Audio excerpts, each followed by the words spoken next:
22. If you want to start at the beginning and watch the first 21 first, I recommend it. A little bit wonky. Little bit. How wonky is it? Is it wonky? Too wonky? No, it's not bad. Not bad. Yeah, I'm doing better now. I just in case you were curious, there's been this okay, just for context for people who have no background behind any of it. 130 years ago, there was this cult, and they taught people how to do this. And then Wicca came out of that, and so they do that obviously in circles and stuff. And then, so the thing lasted I think less than 20 years, but then in the 80s and 90s, a few reenactment cults started to pop up, and then there was, I guess, supposedly, there's one continuous thread of, the connection, the Wari Ra connection, the Pat Zalewski and Felkin thing. But yeah, long story short is traditional Golden Dawn practitioners do not do this in front of people. And so there was the head of one particular order who was posting online, basically trying to use coercion, popularity, and humiliating, ridiculing, on an ego level to try to get people to not do this on YouTube, right? But the reality is that, it's all because it's supposed to be secret. It's analyzing that and saying, well, no, it's not just secret, it's because it's sacred. And doing it on YouTube because YouTube is profane. And then there's a good friend of mine who was someone was teaching how to do it in a park, and he's breaking his oath if he ever even took one. And I'm like, wow, these guys don't even realize how culty they sound, And I mean, I love some of them to certain degrees. Anyway, but the point is, I was the first person to do it on YouTube back in 2008 or 2009, as far as I know. I directed a video called The Golden Dawn, where my friend Beep, with the long hair, when I was young, I was the young blonde male who's thin-ish, and and then I got a little older and just kind of gradually started to become 30-something and get a little bit of a belly going on, and then this guy came in and he was the new guy, so part of me on that sort of mammalian level was girls are looking at him instead of me, that's life. But anyway, so he was the star of that video, and he did the LBRP in the big temple with the tile and everything, and then I had him transform and then I had him go change into his Hegman garb and stand between the pillars so it looked like he transformed at the end. Anybody remember that? Unfortunately, I have no copy of it. If anybody downloaded the file, no one's ever going to see this who downloaded the file. But anyway, the point is, after that, then another 7 years went by, and I went through a lot of processes. At one point, I tore down the curtains inside my temple, and so the neighbors could see what I was doing in there, doing and rather than being I'm a closet weirdo, don't worry about the noises I make behind the obviously black curtained windows, So I just tore it down. Oh, now you can see me. Now you can see what I've been doing. It's a little odd, right? Yeah, so is everything else. Everything's a little odd. What you do is odd. You just think it's not because it's more mainstream odd, or whatever it is, it's odd, dressing up and doing weird things. Everybody dresses up, everybody does weird things. If you were looking from an alien's point of view, there'd be what you do in your cubicle is no less weird than what I'm doing in my temple, right? So then, I don't know, it was this flow reversal feeling where instead of hiding, I was doing it in the open, and since I had been made a chief, I was giving myself permission, so I wasn't technically breaking any oaths. And Then one day I decided to live stream it, and I just put my phone up in the corner in the Victorian picture rail and just fucking did it in front of everybody, on Facebook. And caused quite a stir among a few people, and people were contacting me, and it was nice, to kind of be in touch with people and be doing the rituals openly and kind of showing at least how I do them. And I did that for about 2 years, pretty often. And 2016, 2017, then I gave Robbie all my Golden Dawn stuff, and I gave the rest of it to Kay in South Africa, and I just closed that chapter of my life, came to Nepal, went to Lumini, came to India, got married, settled down, years went by, and then one day I was like, I'm going to take those old live stream videos and put them up on YouTube, and then I did. And then one of them that I uploaded like a month ago has 1,000 views, and like people commenting, and but people are saying, oh, these are great, thank you so much for sharing them. And then other people are saying, you really think this does anything? This is all just a bunch of bullshit.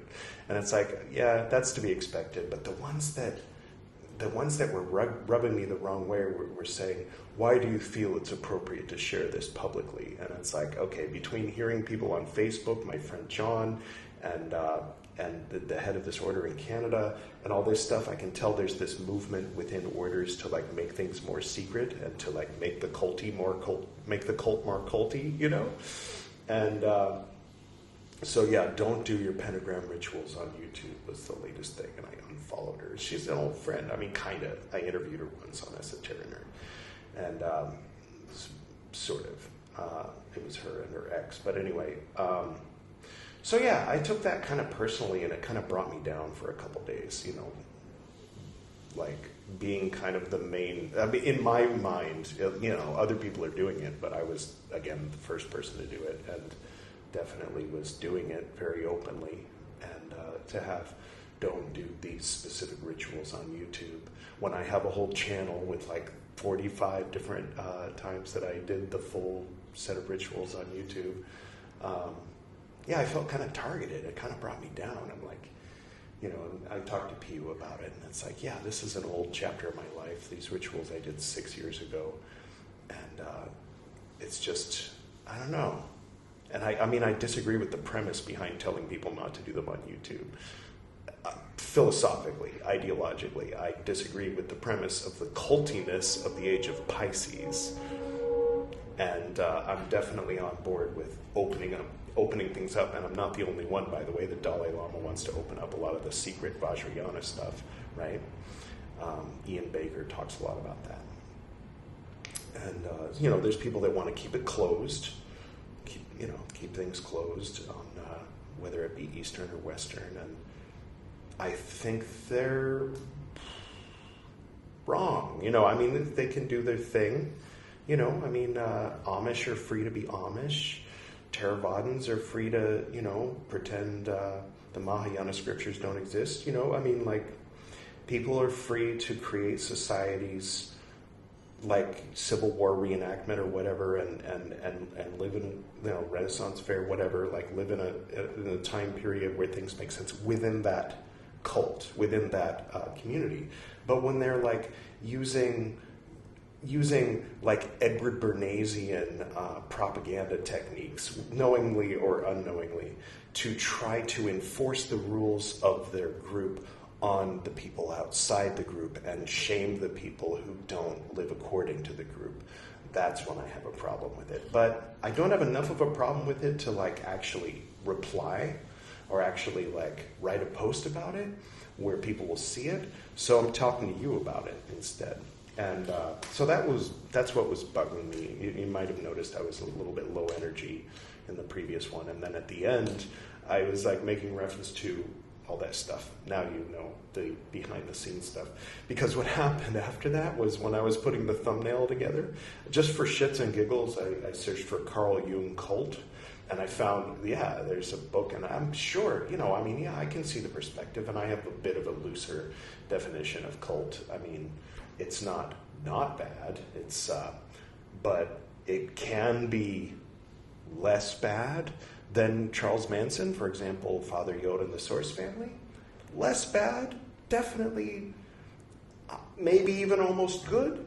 I mean, I went on record on episode 7 of Esoteric Nerd talking about it. He knocked it out of the park. Better than Lord Buddha. Better than Moses. You know, like, I mean, I was like being maybe a little bit hyperbolic and kind of like a little bit in character, but still, you know, a cult is a group of people who have a shared belief system. Usually they have a charismatic leader. That's a cult. You know, there are ones where everybody kills themselves. There's ones where they kill other people. There's ones where they isolate themselves and cut off their families to varying degrees. And so there's degrees of unhealthiness of cults. And, you know, I identify the Golden Dawn Order that I was in as one of the cultier ones. I don't know if it's the cultiest because I'm not really familiar with all of the others. So, but definitely on the cultier end of the spectrum, especially for those of us who lived closer to the temple. You know, people who lived farther away could imagine they were part of a very sophisticated Masonic style, you know, secret society or whatever, but the people who lived, you know, close to the temple knew what it was like in the core. And people like me who made the silly decision to put all their energy into that instead of anything else. I mean, I kind of, looking back, when I was a teenager, I was like, fuck it all, you know, like, I don't want to be driven by career. I don't want to be driven by money. I don't want to be driven by trying to live up to the standards, the agreed upon societal standards of everyone around me. And so I found a way to have a community, albeit a smaller one, that agreed with what I was doing. And the weirdo-ness that was instilled upon me by my parents when I was very young made me shine rather than made me someone that you should smile and back slowly toward the door, right? Which was normal society's attitude toward someone like me when I was a teenager. So it just sort of ended up that way. And, you know, luckily it's not that urgent that I was able to make all those mistakes and still come out pretty much okay as a 45-year-old, rather than being in the gutter or something like that. So I don't know what I'm talking about. Yeah, so I just kind of wanted to. So anyway, yeah, there's a book in 1990s that was published called The Cult of Jung, or Carl Jung Cult, or something like that, where it examined the life and legacy of Carl Jung from the most critical perspective, and shining a light on it that emphasized the cultiness of it, which is, yeah, it's there. I've seen it. You've seen it. It's obvious, right? And I didn't know that book existed. I'm not interested in reading it, but I took the cover of it and put that on the right side of the thumbnail. And it kind of almost implies that that whatever I was saying at the end of that episode had anything to do with Carl Jung, and I just kind of wanted to go on record here in the follow-up episode to say it had nothing to do with Carl Jung. It was just sort of a happy coincidence that I found that image from that book.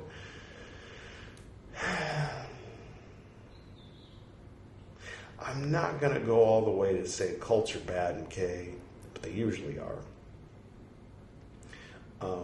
They're to be approached with caution or not at all. And I don't know. You know, some people really enjoy them, but they're annoying from the outside when they try to enforce their way of thinking or way of behaving, way of doing things on those who are not interested in being in it. They're annoying to people who have never had anything to do with it, but they're even more annoying to people who have and then left.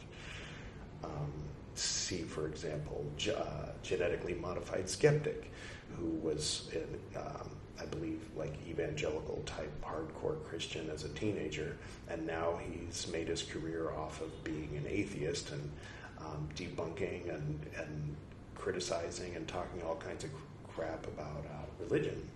And he wouldn't have that motivation if he had been raised by atheists, you know what I mean? So, anyway, just random thoughts. I'll read a little bit at least today in this one. Turned into an egg, that's where we left off. He described his own experiments in detail to his patients and told them to do as he had done. His role was one of supervising them and experimenting with their own stream of images. Jung went so far as to suggest that some of his patients prepare his or her own Liber Novus. Morgan noted him saying, that's interesting. I should advise you to put it all down as beautifully as you can in some beautifully bound book. It will seem as if you were making the visions banal, but then you need to do that. Then you are free from the power of them. I mean, I feel like I've done that, except instead of making a book, I made like a website with all kinds of different facets and podcasts, and even this, then this has no power over me anymore, you know? It's interesting. Wow. Like, fractal loops within loops.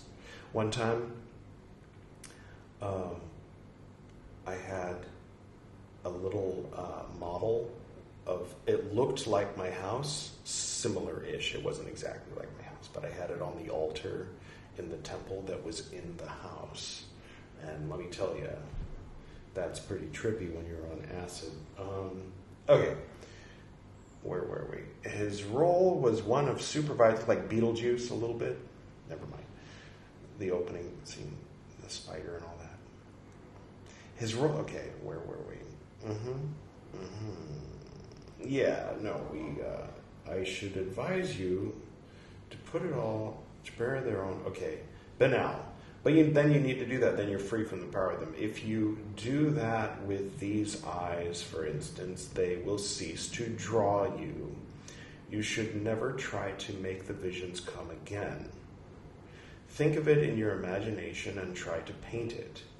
Then when these things are in some precious book, you can go to the book and turn over the pages, and for you it will be your church, your cathedral, the silent places of your spirit where you will find renewal. If anyone tells you that it is morbid or neurotic, and you listen to them, then you will lose your soul. For in that book is your soul. That's very interesting. I find myself at times, I'll just point to it. It says Gwydion reacts to Govel Bordello, but what it really is the ritual to go back in time, in a sense, because there was a specific moment, a specific energy, a specific vibe that I had a couple months after I left California, and there was one aspect of it that I just wanted to kind of recapture, and through music and through description and, you know, instead of painting it and putting it with calligraphy in a book, I made that video. And, you know, if anybody actually watches it, then they'll see what it is. Maybe they won't understand it, maybe they will, maybe they'll enjoy it, maybe they won't. But the point is, it's a very accurate, specific snapshot illustration of a moment in my personal journey that was 6 years ago. But I recorded it like within the past few weeks. More, I mean, in my view, more so than a painting. Because a lot of these paintings, I've looked at some of these paintings, I'm like, I mean, I've always been kind of coming from a Golden Dawn perspective in my analyzing symbols. And so, like, to see someone like, well, this is how I look at my own inner mythology, I'm kind of like, oh, how nice for you, you know, but like trying to analyze it in terms of symbols that I'm already familiar with. I mean, in the past, when I've looked at it, that was kind of what I ran into. It was sort of like a roadblock. Like, I was like, I get nothing from this. What are you talking about? It's like, well, in a dream, he saw... And I mean, it's very interesting how it kind of goes in and out of, like, it's personal, but it's universal. It's both at the same time. It's a mixture. And yeah, it is kind of a mixture, isn't it? You know? Like, we don't all just have, like, oh, well, I've got these beings they're just for me, they're just in my head.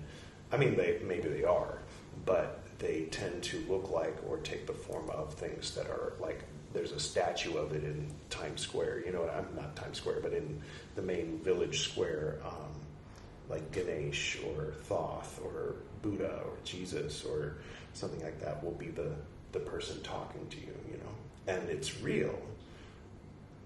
Maybe it's all in your head, but it's real to you.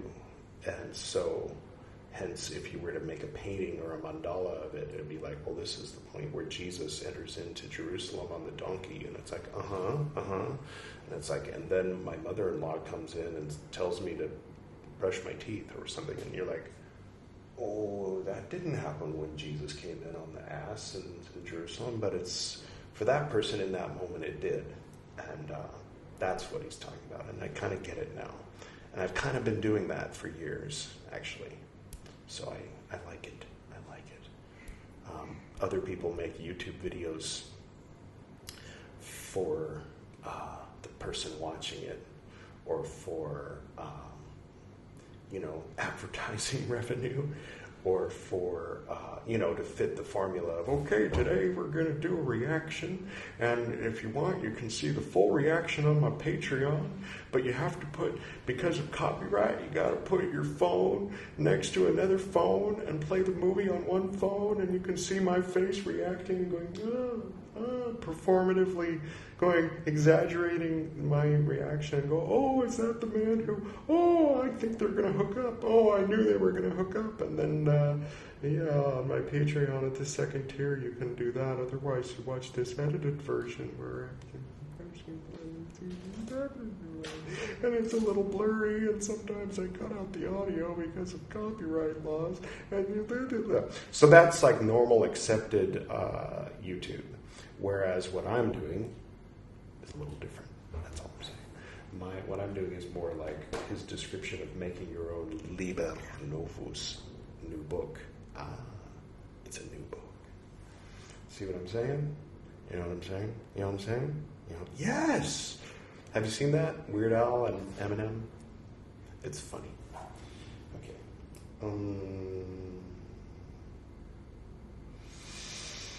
I like it. In a letter to J.A. Gilbert in 1929, he commented on his procedure. I found them sometimes. That is of great help in handling such a case. Oh, by the way, since I'm on this subject, you remember I talked about the younger, more attractive blonde guy that replaced me as like the hottest guy in the second order of my cult. Well, he knew me well enough to get me this for my birthday one year. And because I told him about how when I was young my religion was Tron, and you've probably heard me talk about that as well. And if you can see here, I am he, the bornless spirit, having sight in the feet, strong and immortal fire. Because I had drawn a corollary between the bornless invocation in the second order and Tron communing with Alan, or Alan One as he called him. So he gave me this. I keep it on my desk. And, you've seen my office. I've got like a lot of Buddhist stuff and a little bit of Jesus stuff and Hindu stuff. But, yeah, in a very special place of near my desk, near my computer, next to my computer, I keep this old blue external hard drive with a little Van Gogh thing that goes on the back of the phone to like hold the phone, and then this Tron thing. So this kind of like brings this whole talisman into see. Identity, the identity of this whole thing, external hard drive, Tron, boardless one, Sonnet one being my program and me being his user, just all that stuff. It's sweet, it's fun, and it's among the sacred things that I keep in the Liber Novus, which is my office. And one more card, Fama Fraternitatis. That's where I recite the entire Fama Fraternitatis, Rosicrucianus, or whatever the fuck. And it's good. It's got Zelda music. I recommend it. I do. I really do. It's not as boring as it sounds. And it tells a story, and part of that story is the man known as Christian Rosenkreutz having mementos of his travels and like inventions and things and technology, like from the early 1500s or whatever, arranged in a special room in a certain way, so that like just going into that room, being in that room and going through all of the stuff, you can learn everything he did in his life. And the room had 7 sides, and so on and so forth, and it's the origin of the modern Vault of the Adepti in Golden Dawn rituals, which also has its correlation in a vault, similar vault in the Society Rosicruciana in Anglia. And anyway, that's Christian Rosenkreutz's Liber Novus, and the red book is Carl Jung's Vault of the Adepti, in a way. I like it. I mean, I've always, like, once I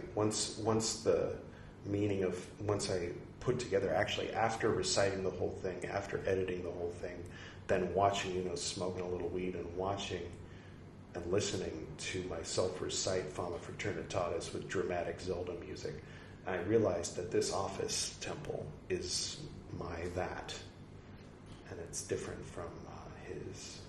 But one day, I don't know. One day we'll see if it pans out. One day I might build a Vault of the Adepti. I mean, like a proper one with all the colors and everything. If I've got the space, the interest. There's one guy that I've been helping get through the grades, just on a one-on-one Sith kind of AA basis, but traditional GD.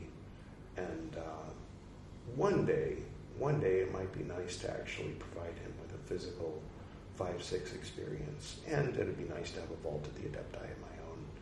But until that day, I've got the astral one. If you've seen those ritual videos, whenever I do the Rose Cross ritual, and then I mutter something, I'm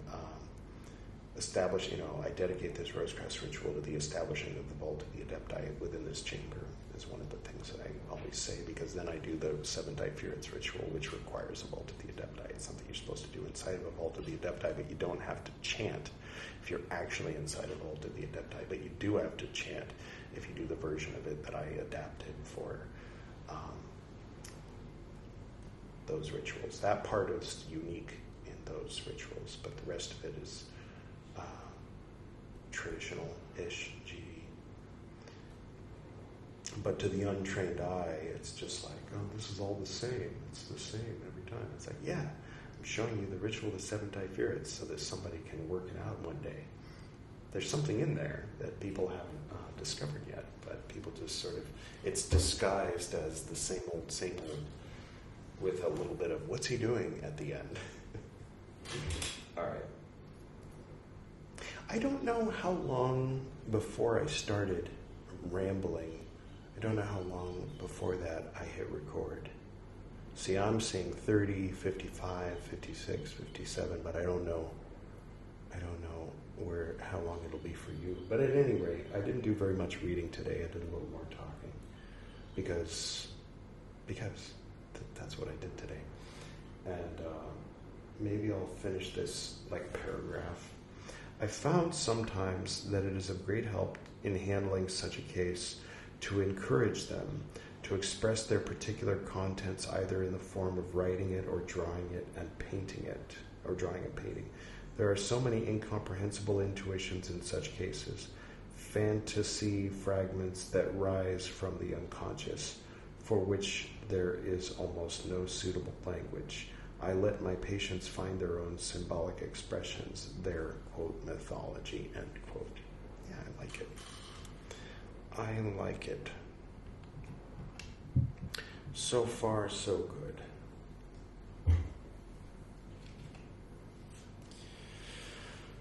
That's the end of the section called Transforming Psychotherapy, and this is the last of these recitals for the next 8 days at least.